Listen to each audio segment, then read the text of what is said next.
क्या मैं वॉशरूम जा सकता हूँ? जाइए। Thank you sir. तो बच्चों, कल के हमारे सबक का नाम होगा शिकार। सर वो बच्चों को लाइब्रेरी के बारे में बता दो। जी बता देता हूं। अच्छा तो बच्चों, एक अनाउंसमेंट करनी थी कि जैसा कि आप सबको मालूम है कि हाल ही में हमारे स्कूल में एक लाइब्रेरी की ओपनिंग हुई है, तो उसके लिए हमें कुछ बुक्स की नीड है। तो आप लोगों के घर में लाजमी ऐसी बुक्स होंगी जो कि नहीं पढ़ी जाती, तो आप लोग ऐसी तमाम बुक्स हमारी लाइब्रेरी में जमा करा सकते हैं ताकि वो बुक्स दोबारा पढ़ी जाएं। तो कल आप लोग बुक्स लेकर आएंगे अपने साथ?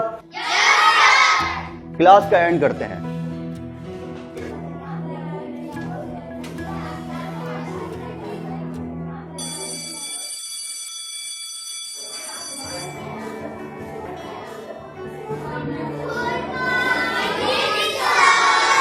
बैठ जाइए। अच्छा क्लास, आप लोगों को याद होगा कि कल मैंने आप लोगों को एक छोटा सा काम दिया था, तो आप लोगों ने काम किया? बुक्स लेकर आए हैं? अच्छा, तो सबसे पहले अरीब आप दिखाइए आप क्या लाए हैं।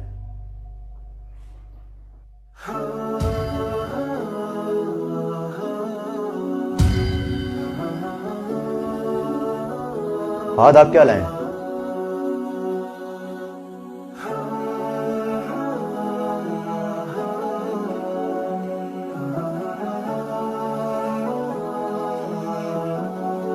बिलाल आप क्या लेकर आए हैं?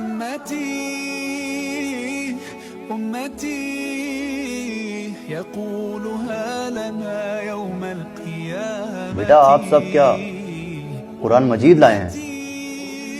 सर यही वो किताब है जो अब हमारे घरों में नहीं पढ़ी जाती।